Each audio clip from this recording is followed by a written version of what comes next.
Hey. What? Fuck. Okay, look, I'm just gonna cut straight to the chase here. The Looney Tunes. I don't need to introduce these guys, or at least I shouldn't have to. We all know the Looney Tunes, the timeless characters and their shorts that have entertained generations. So much so that they have become not only a staple of animation, but the entertainment industry as a whole. They're just ingrained into pop culture, and much like how the screaming voices are ingrained into my head. You don't need to have watched them to recognise the likes of Bugs Bunny, Daffy Duck, Wile E. Coyote or the Roadrunner. And as a result of this iconic nature, video games aplenty were made. And in 1999, Infogrames and,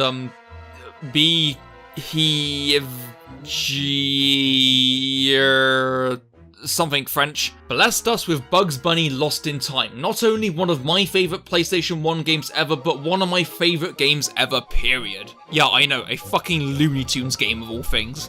This game is not only a love letter to the Looney Tunes in everything that it does, but it's also just an incredibly solid and fun game that I have played fondly throughout my life. More so than any other game, I believe. And so we begin the game watching Bugs on his way to the beach, but unfortunately he gets lost. Here I am, Pismo Beach. Hey, wait a minute. This doesn't look like Pismo Beach. Oh, he's gonna say it. He's gonna say the thing. I probably should have turned right at Albuquerque and... It's left at... It's fucking left at Albuquerque! No. Bollocks. Ruined. Load of bullshit. Instead, Bugs finds himself inside a warehouse where he spots a strange machine, and much like any logical or sane person would do, he activates it. Only to then realise that it is in fact a time machine, and as a result sends him hurtling back through time. And so we begin our adventure at nowhere and meet our guide for the game, Merlin. How do you do? My name is Merlin, and I'm a sorcerer. That man is a sexual predator. Okay, look, surely I cannot be the only one thinking perverted deviant when I look at this man. Now, I'm not sure what it is. Maybe it's that pedo grin, all those luscious fuck me eyes, but I mean, come on, look at him flippity flopping his wang in his hands. And Merlin is kind enough to inform us of our situation.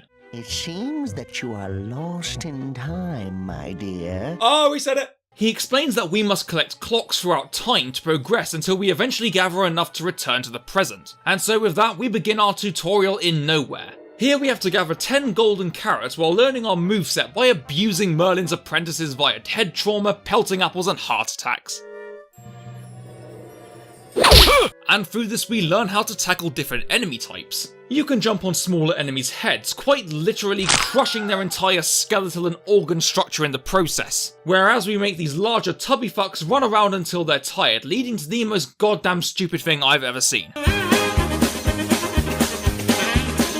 And after all this, we trade our 10 golden carrots for our first clock to begin the proper adventure through time. And man, what an adventure it is, because, just to let you in on a little secret, just a little personal secret of mine is this game makes me hard. It's a platforming adventure collectathon type game where we go through a wide variety of levels collecting clocks and golden carrots as we go. These levels include multiple types of platforming challenges and puzzles whilst exploring every nook and cranny for all the clocks and golden carrots they hide. Some of these levels are linear and some are a bit more open-ended, along with some vehicle levels, boss levels and challenge levels. You get the idea. And these levels span across 5 time periods: the Stone Age, the Medieval period, the Pirate years. I mean, yeah, of course, rape, crime, alcoholism, yes please, slap that shit in my kid's game. And as well we have the 1930s and the future. And the game doesn't have us stay in one all the time, rather having us constantly jump back and forth between each time period. Each level in the game needs a certain amount of clocks to be opened, and the game keeps moving you around each time period to keep it fresh. This, along with the wide variety of levels on offer, keeps you constantly engaged in guessing what's gonna come next. For example, in about the mid-stretch of the game, I'll be playing a level where I'm having a cannon battle in the pirate years. And then in the next one, I'm in the future on a space station, making robots shoot enemies to get me past, then playing as a robot fighting other robots, then fighting Marvin the Martian. Then in the next level, I'm in the 1930s having a car chase. And then I'm on a bike, and then I'm on a tandem, then a unicycle, and a goat. And then in the next one, ladies and gentlemen, I have entered the fucking Netherrealm. It's not meant to be like this, I swear. I think my disc is scratched, but everything has gone tits up. The crowd don't look right, that bull don't look right, even Bugs don't look right. Good God, I've gone off track. But yeah, you see what I mean. No two levels are the same, and the game's structure keeps the pace of the game up and flowing. And even so, levels that are in the same time period are made as different as possible. In the pirate years, we have the aforementioned cannon battle, but we also have a level on a dock, and then a level in a secret hideout lava cave, and then one where you're riding around in a mine. Ah, it's so good. All these little quirks the game has just makes it that much more charming and enjoyable. The fact that each time period has its own little hub area which we access its levels from, or how Merlin appears after every level giving us a sarcastic little commentary. Good, but you left some stuff behind you. Oh, did I? Did I now? And he's also nice enough to save our game for us. I'm not quite sure what he's doing, but it saves our game. Oh, and how about every time we open a new level, we get this awesome little segue to show us what level has been opened and in what time period.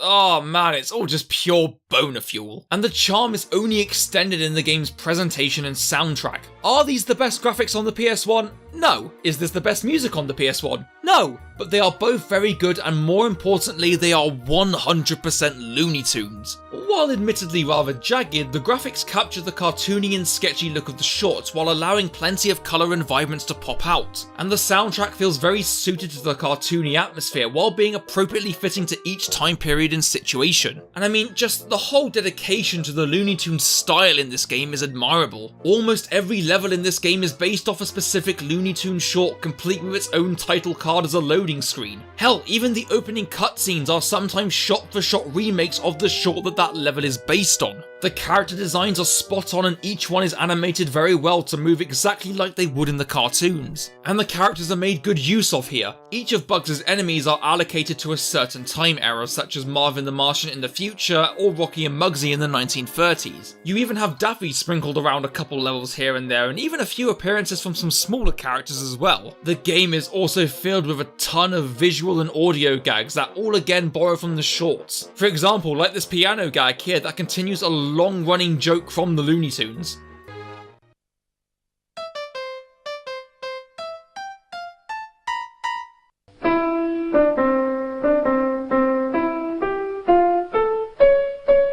Charming. I suppose I should also talk about the controls, since a game is certainly not strong if it can't control well, and thankfully Bugs does control very nicely. He has just the right weight and speed to him, and he has a good variety of moves. He can sneak, burrow underground, interact with several objects such as mallets and torches, and even using his ears as a helicopter to land softly, and I don't quite get how that works. I mean, yeah, it's cartoon logic, but in reality, moving your ears like that would just... yeah. And Bugs does also get to learn some special abilities later on in the game in the medieval levels. In one of my favourite levels in the game, What's Cooking Doc, we can visit Merlin in one of his many homes. And I mean, look at this man's bed. No sheet, suspicious looking stain over there. This is not the bed of a normal person. Predator. Now, we have to get his cookbook back from Witch Hazel by luring her under an anvil and leaving her in a kind of disturbingly vulnerable position. Not like that, you sicko. I mean vulnerable to bounce on her ass so that she shits out golden carrots. And by returning his cookbook to him, Merlin teaches us the magic spell for jumping higher. And these magic spells are represented by these glowing pads on the ground, and once we've learned the spell, we can use it. Now, I'll admit, the magical powers here are very situational, but at least they're used in a way that allows us to go back to previous levels and use them to get more clocks and carrots, as well as access new areas of the level that we couldn't reach before. For example, once we've learned the musical ability, we can go back to that piano I talked about earlier, but this time we can play the melody right, and if done so, we can blow up the wall.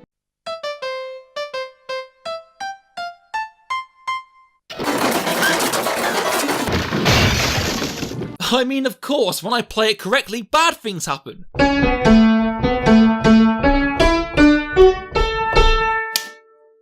You're adopted.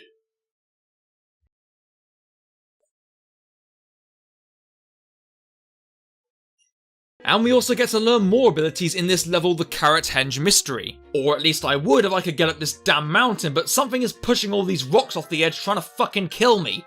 Okay, come on, who was it? Come on, who is pushing all that shit off trying to stop me? Oh well, fuck you then. I also just want to point out how much content this has for a PS1 game. There's only about 22 levels, but this game can take some time to beat. Now, the playthrough I did to capture this footage took me about 6 hours, but that's considering I know this game inside and out. Newcomers, however, will find that this game will keep you entertained for quite a while. When I was younger, this game would take me almost a whole weekend to complete. And this game is very accessible to newcomers. I mean, yeah, it's clearly a game aimed at kids, so the difficulty is nothing that hard, but it's not too either. You have infinite lives but can die very easily, the bosses are quite easy to get down, and the level's difficulty progresses quite nicely. That is until the final level, which is very easy. It's not a boss level, no, it's a puzzle-based level. Yeah, a strange anticlimax I suppose, but still a good level where we have to solve some basic puzzles that, okay, some younger players may struggle with. I mean, this mastermind bit at the end is bollocks, but it's still easily doable for a young audience. And hey, to put a cherry on top of all of this, the Martian was so distraught at me beating it that it just commits suicide right there, right in front of us. And I think on that uplifting note, I'll end it there. So yeah, if it wasn't obvious enough, I absolutely fucking love this game. It's an incredible licensed game that makes full use of its source material and uses that as a basis for extremely fun and varied gameplay that has so much charm and wit to it. So much so that I still enjoy playing it to this day, despite the fact that yes, it is aimed at kids. I mean, I love it so much that I have played it to the point that I know every nook and cranny of it, inside and out, as sad as that sounds. It really is a hidden gem on the console, and I cannot recommend it enough. And hey, this was only a great start for the Looney Tunes' awesome life on the original PlayStation, but more on that soon. And with that, thank you very much for watching, everybody, and I'll see you next time. Go on. Go. It's over.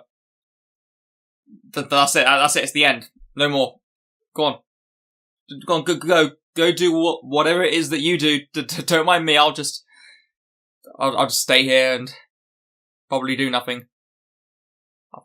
I've not really got anything to do anyway.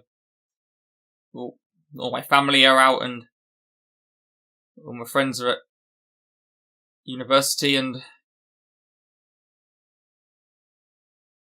I'm all on my own.